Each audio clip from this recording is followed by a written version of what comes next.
Como trabajo trimestral de la asignatura de Educación Ciudadana, debimos entrevistar a una autoridad política con el fin de inmiscuirnos en nuestro futuro papel de ciudadanos críticos y activamente partícipes.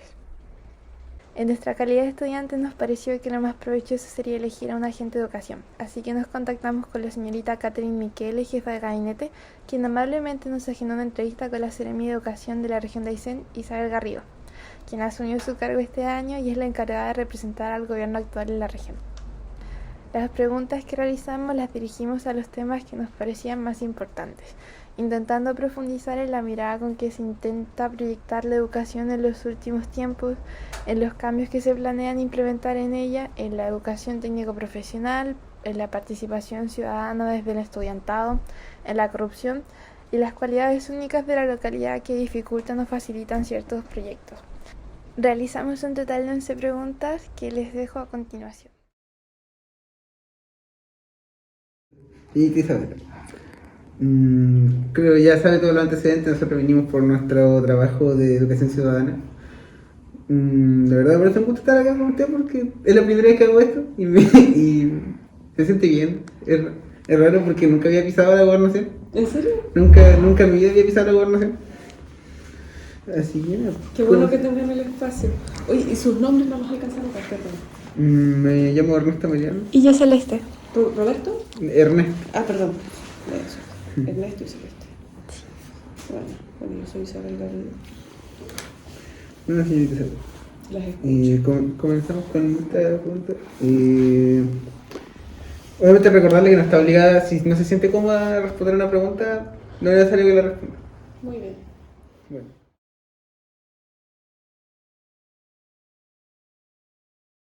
De su vasta experiencia y formación en materia de educación, política, economía y sociología, quisiéramos preguntarle qué le gustaría señalar o recalcar de usted. ¿Así de mí o de la experiencia en general? De la experiencia. De experiencia. Sí. Ya. Cuando leí esta pregunta y me mandaban la pauta, pensaba que, bueno, yo no vengo del mundo de la educación. O sea, no soy profesora de sala de clases. Yo he trabajado en educación, pero siempre alrededor de la sala de clases y nunca dentro. Y creo que eso tiene fortalezas y debilidades. La debilidad es que, claro, lo que se hace en la sala de clases siempre es único, es irreemplazable. La experiencia que te da trabajar en la sala no la da nada más. Pero por otra parte conozco el sistema educativo desde otras perspectivas, desde fuera de la sala de clases, de la política educativa, desde la asesoría educativa, el acompañamiento para que las comunidades educativas puedan mejorar. Y creo que eso es una perspectiva bien interesante, la economía, el feminismo incluso. Entonces creo que el poder ver la sala de clases de todas las miradas, desde fuera también, ayuda mucho. Así que yo creo que ese es un sello. Y por otra parte, el poner la sala de clases al centro de la gestión de la política educativa. Lo que está pasando ahí adentro, al final, es lo que nos importa y es lo que queremos impactar. Al final del día es lo que más importa, y eso creo que también es como lo que rescataría. Eso creo.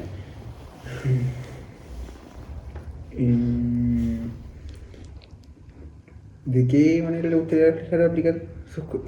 A ver, usted me dijo que usted ve la sala, o sea, ve la educación de distintos puntos.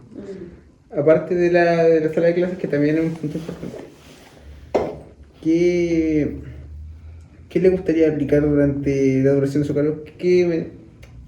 No sé, estoy un poco nervioso. No, para. Creo que eso no es el silencio, que eso no es un celular. Sí. Bueno, ¿de qué manera le gustaría reflejar o aplicar sus conocimientos durante la duración del cargo? Yo creo que en esa misma línea, la idea de poder mirar la educación desde distintas perspectivas, pero lo más importante es poner la sala de clases al centro de las decisiones. Yo ahora revisando como de nuevo lo que mencionaba, yo soy socióloga de formación, no profesora, y la sociología estudia en el fondo la sociedad. Y entender la educación como un fenómeno social, histórico, que cambia en el tiempo y que responde en el fondo a las estructuras de lo que está pasando por fuera, yo creo que es muy importante. Y es un conocimiento, en los términos que aparecen, es un conocimiento que me gustaría reflejar y aplicar en esta gestión. Que la educación responde a los cambios sociales. Por ejemplo, hoy día que se habla de educación no sexista, responde a que hay un movimiento feminista que lo está impulsando. no es ajena, la educación no es ajena a lo que está pasando afuera, muy por el contrario, sino que está directamente vinculada y tenemos que entender eso.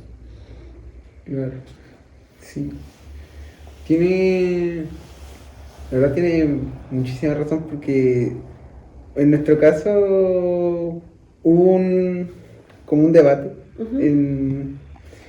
sobre sexismo. Ya. Y hablaron sobre un caso de un profesor que no viene mucho, pero hubo un debate entre hombres y mujeres y se separó, hubo un punto de división y quedaron ambos lados. ¿En serio? Sí. Sí. Entonces yo encuentro bastante bien que usted quiera incluir ese tipo de educación no sexista para educar a las nuevas generaciones. Porque por lo menos yo siempre he visto desde un punto de que a las personas más, dijiste, ya no podemos cambiar mucho su punto de vista, porque son viejos, porque están acostumbrados, pero si usted me dice que los jóvenes podemos educarlos de una manera no sexista e inclusiva, encuentro toda la razón, porque no es manipular, sino que enseñarles que en el fondo somos iguales, todos somos seres humanos. Al final de eso se trata, ¿no? Exacto. ¿Y por qué se causó esa división dentro del debate? Porque un compañero nos saltó específicamente a la defensa del profesor, pero saltó a decir que primero que no venía en caso y que lo vean también como una persona a pesar de que hizo algo malo, hizo algo que para mí por lo menos es imperdonable, pero que lo trataran como una persona porque al fin y al cabo era una persona que tenía sus problemas, que tuvo sus problemas psicológicos, que estuvo en juicio, todo eso. Y algunas de las mujeres del curso empezaron a decir que los hombres no podían entender eso porque jamás iban a sentirse así. Entonces empezó esa división entre ellos porque unos decían que no podíamos entender el sufrimiento y otros decían que había que tratar a todos como personas, justamente. Son complejas esas situaciones. Bueno, Sí. no estoy haciendo yo la entrevista, si no te preguntaría muchas más cosas. Escucho la siguiente pregunta. Bueno.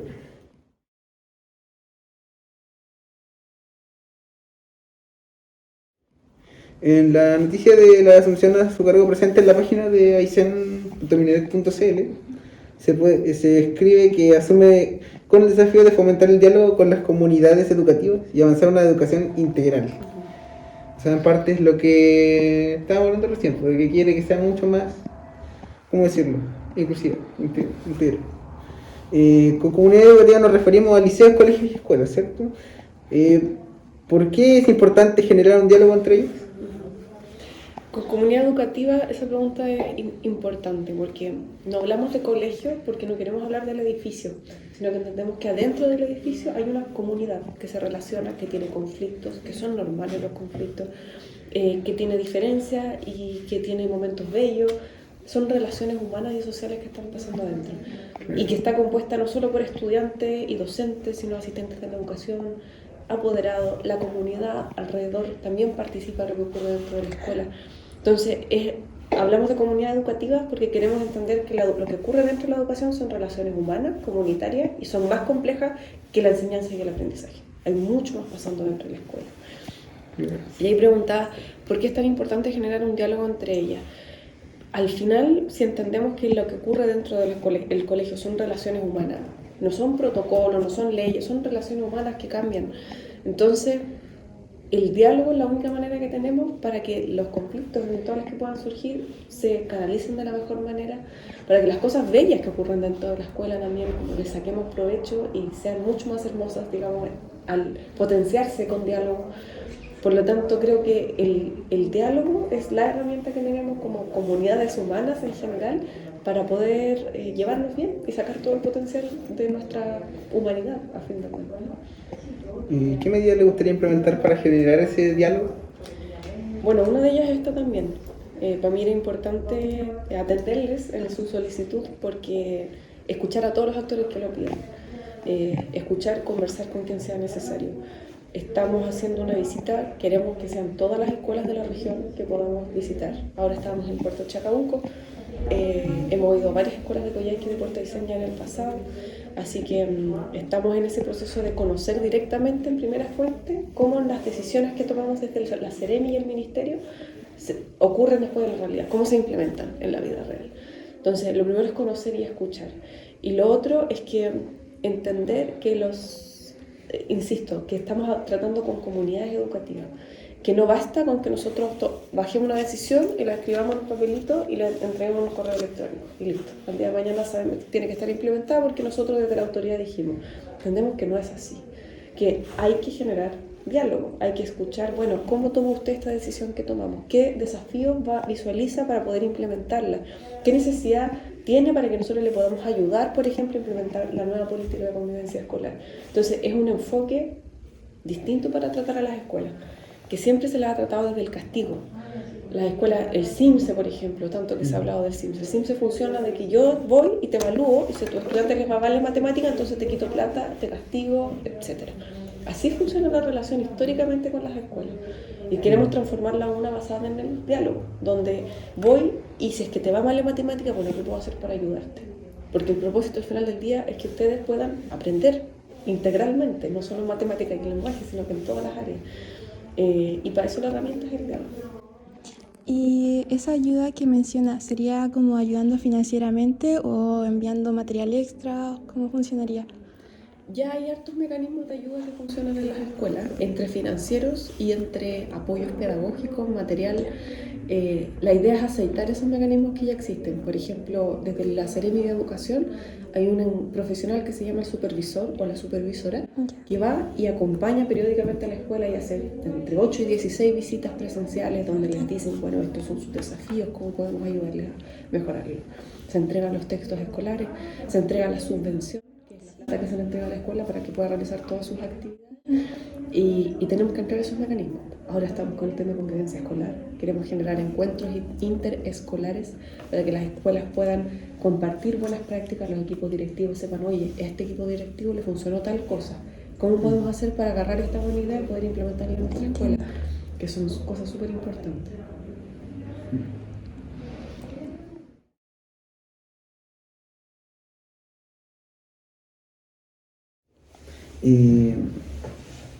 ¿Por qué considera que debería avanzar hacia ella y cómo cree que sería posible avanzar a una educación integral? Esta es una tremenda pregunta. ¿Qué significa educación integral? Sí. ¿Cómo llegar a ello?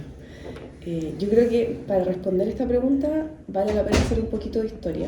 La historia siempre ayuda a entender mejor el presente. Y la educación, como decía al principio desde la sociología,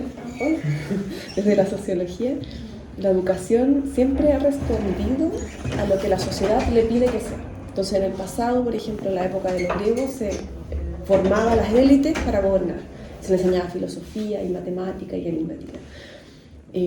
Por ejemplo, durante la colonia, también la educación estaba destinada a que las élites aprendieran a gobernar. Se les enseñaba derecho, se les enseñaba también matemáticas, ciencias naturales, todas las cosas que estaban ocurriendo con los cambios. Darwin, que estaba justo descubriendo el tema de las especies, y eso era lo que se le enseñaba a los gobernantes. Y después de eso la educación se amplió a las masas trabajadoras porque el capital necesitaba obreros calificados, que al menos supieran leer, escribir, sumar y restar. Por lo tanto, ahí fue cuando se amplió pero la educación era y es en extremo básica, ahí nos quedamos. O sea, la prioridad es que los niños y las niñas aprendan a leer, sumar, restar y multiplicar. Y lentamente ya eso no nos sirve. Cada vez más eso es completamente insuficiente. No basta con los contenidos, necesitamos una educación que nos entregue, por ejemplo, aprender a convivir con otras personas, que nos entregue la capacidad de poder desarrollar nuestras habilidades. Si queremos, no sé, pues desarrollarnos en la música, en las artes, en otras áreas mucho más complejas, que es importante, pero que solamente los contenidos básicos. Y a eso se refiere con una educación integral. Que en el fondo la educación es histórico, es que la sociedad ya no funciona la educación que nos estaban entregando y que estamos demandando ahora. Estamos demandando que se nos enseñe a ser respetuosos con el medio ambiente, la educación no sexista que estábamos hablando antes. Son demandas de la sociedad hacia la escuela y hoy día nos tenemos que hacer cargo porque realmente el formato tradicional de educación no da más. Necesitamos algo que realmente sea integral. Integral significa completo, que aborde la totalidad de la experiencia humana y no solo el contenido y el escribir, sino que el desarrollo de nosotros como seres humanos completos, que involucre también la emocionalidad, el relacionarnos con otros, como decía antes, el trabajo en equipo, es mucho más complejo. Y ese es el desafío que tenemos, no es menor. Ahí preguntábamos cómo considera que se podría avanzar hacia el concepto de educación integral. Hay hartas medidas y que se están haciendo. Por ejemplo, la manera como definimos la calidad en la educación hoy día es muy restringida. Todo el sistema educativo está alineado para que se premien las escuelas que les va bien el lenguaje y matemática, lo que estamos hablando, Sí. ¿no es cierto? Y todas las asignaciones de excelencia, etcétera, van en la misma línea. Y esto no es solo una definición que está en un papel, calidad significa esto, sino que tiene consecuencias reales para las escuelas. Porque hay un sistema de incentivos y de castigos. Si a ti te va bien el CIMSE, te doy más plata. Si a ti te va bien el CIMSE, te dejo de molestar y no te hago supervisiones y fiscalizaciones constantes. Entonces, hay consecuencias reales para las escuelas que las obligan al final a limitarse a un currículum muy estrecho, que prioriza este tipo de cosas. Entonces, tenemos que ampliar esos incentivos. Tenemos que, por ejemplo, lo que queremos hacer desde el gobierno, que la jornada escolar completa vuelva a lo que era originalmente la propuesta, que en las tardes se puedan tener actividades recreativas o que te permitan realmente desarrollarte integralmente.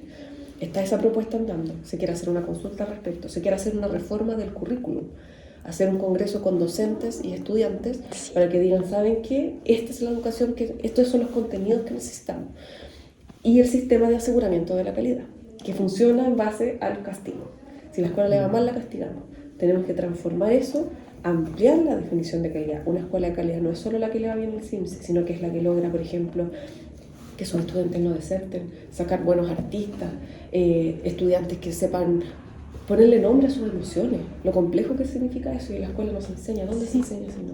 Entonces, ampliar esa definición de calidad y empezar a acompañar a las escuelas para que lleguen allá y no solo castigarlas cuando les va mal el lenguaje y matemática, sino que promover el acompañamiento a las escuelas y no solo el castigo, y ampliando esa definición de calidad que es más amplia, insisto, que solo esa noción tan arcaica y que viene de este contexto histórico que les decía, viene de la necesidad del capital de tener mano de obra calificada con el mínimo, y con eso nos contentábamos, pero ya no era suficiente.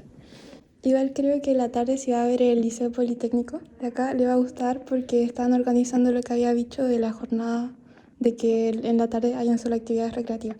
Excelente. ¿Vamos a ir al Liceo Politécnico? Sí. Sí, ahí les vamos a preguntar. Sí. Ya,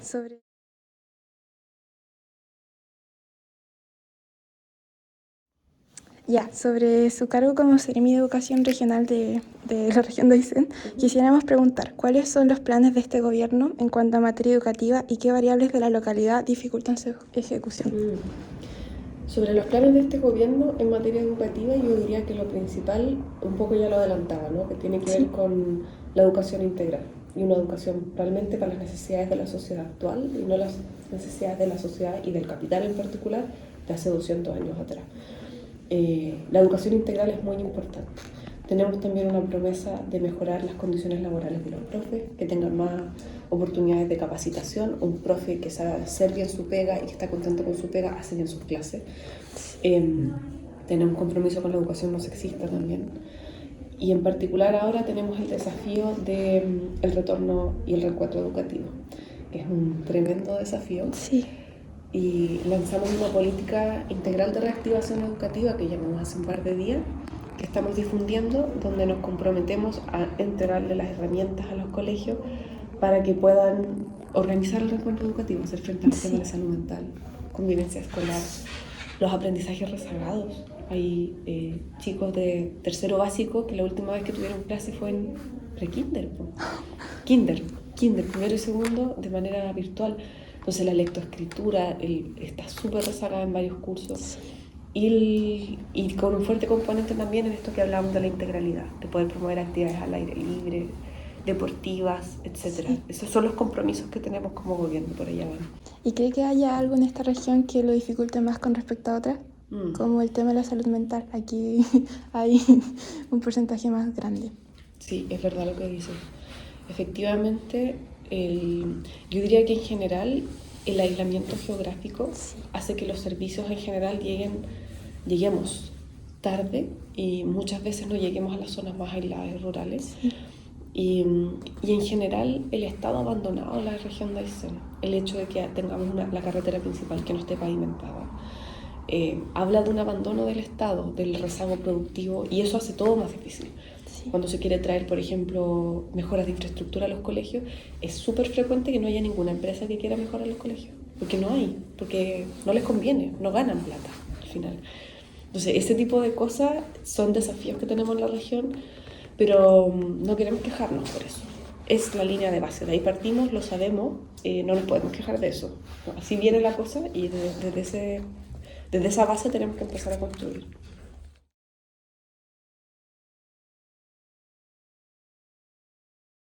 Entonces la siguiente pregunta fue si ve alguna cualidad en esta región que crea que puede suponer una oportunidad en comparación con otras.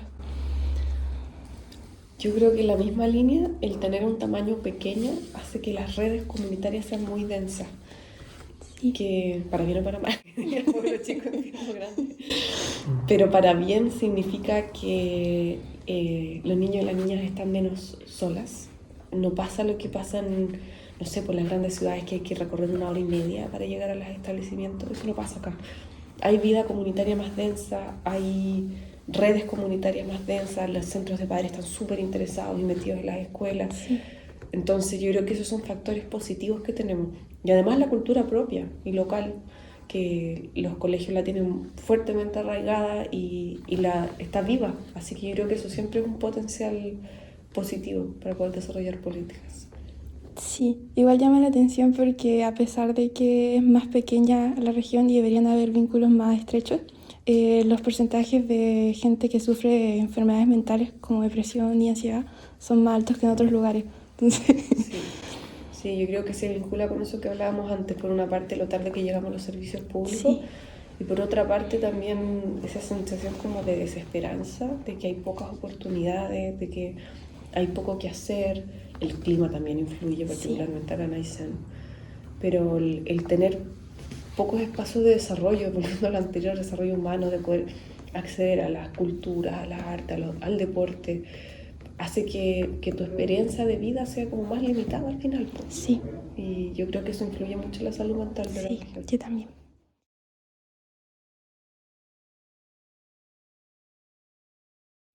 La siguiente pregunta sería, ¿cuáles son las principales falencias del sistema educacional local y qué soluciones les logra ver? A nivel local, bueno, hay temas estructurales como los que hablaba, el aislamiento, etcétera.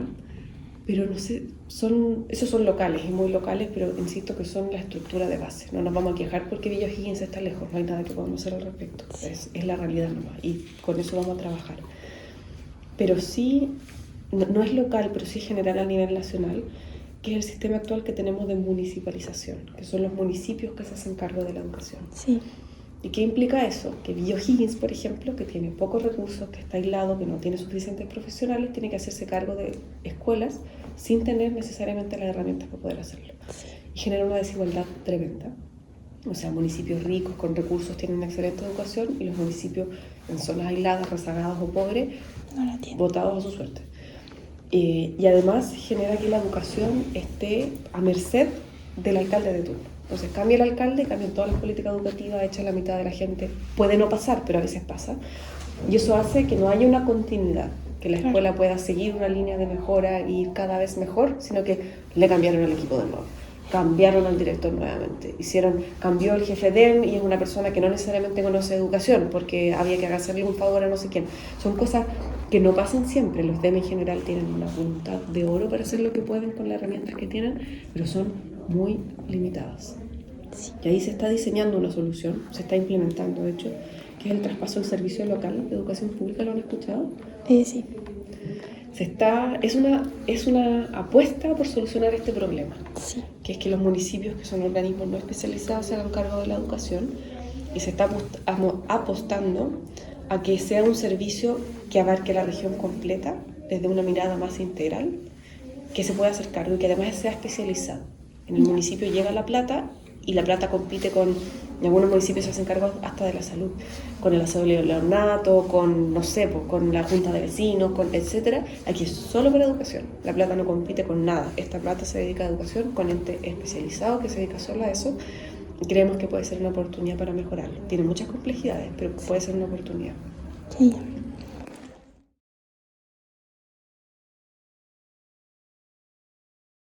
La pregunta sería si cree que la educación técnico-profesional, o sea, ATP, podría suponer un buen punto de partida para mejorar la calidad de vida de los que prontamente serán adultos, yo creo que ahí podría tocar el tema de esa falta de esperanza que usted dijo, que podría suponer un cambio, salir de cuarto medio con capacitados para ejercer una labor. Me encantaría hacerle a usted esa pregunta. Pero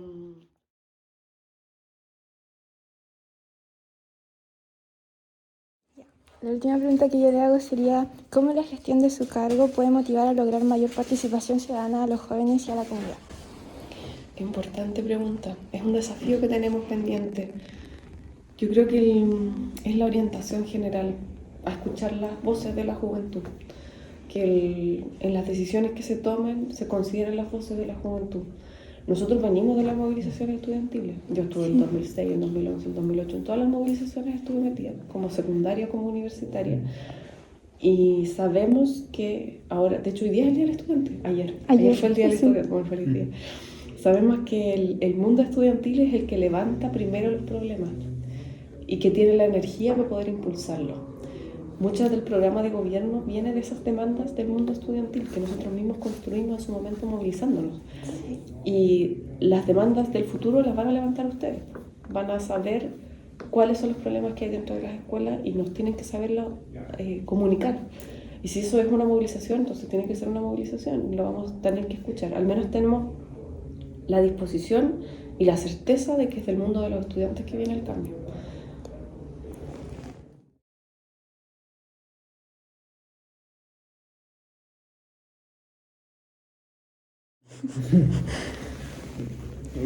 En nuestras clases de educación ciudadana, nuestro profesor ha hecho hincapié en que comprendamos la idea de pesos y contrapesos, aplicada a los poderes del Estado, refiriéndose a que para cada poder debe existir una contraparte que impide su respectiva corrupción.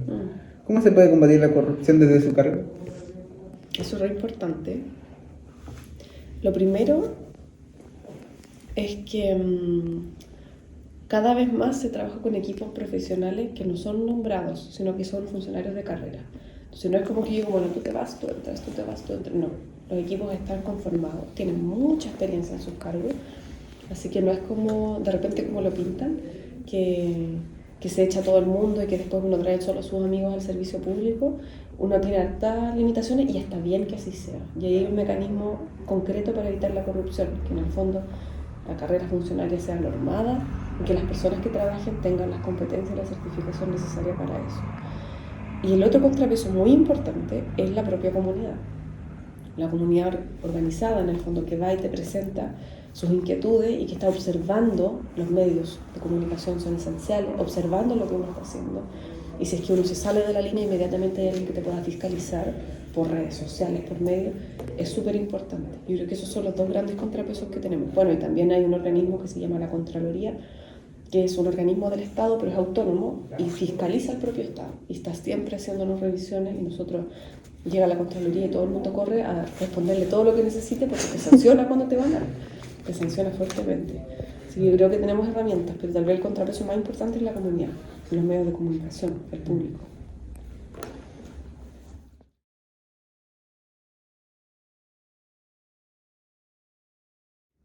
¿Usted cómo le gustaría ser recordada? ¿O en qué condiciones le gustaría dejar el sistema educacional de la región? Qué buena pregunta.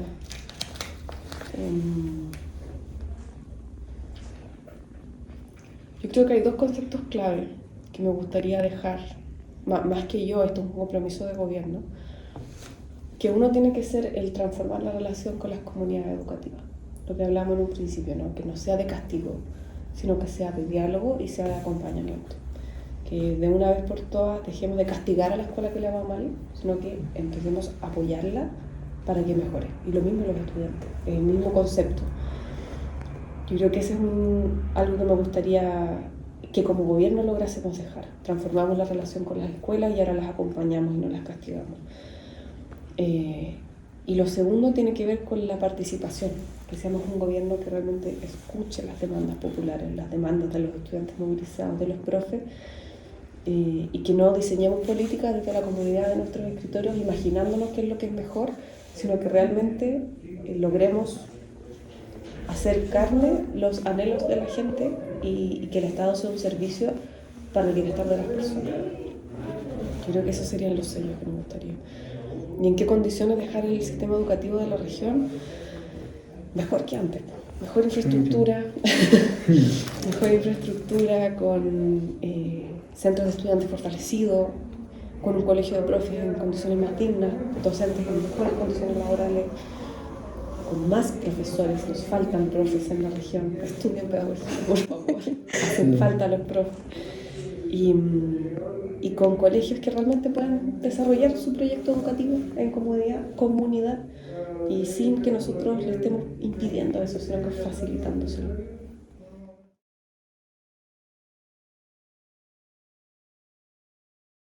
A esta respuesta, la señorita Isabel Garrido nos respondió que no, que la entrevista le había parecido completa y luego procedimos a despedirnos. Nos despedimos Matías Cerda, Celeste Garcés y Ernesto Melián de cuarto B del Liceo San José de Puerto Aysén, concluyendo que lo expresado por la entrevistada concuerda con la línea general del gobierno, lo que a su vez nos ha producido en cada uno de nosotros impresiones diferentes. Y es por eso que podemos decir que el objetivo inicial del trabajo se ha cumplido y que es sin duda una experiencia que nos servirá a la hora de pensar críticamente en el orden establecido bajo el que finalmente decidimos hacer pasar nuestras vidas.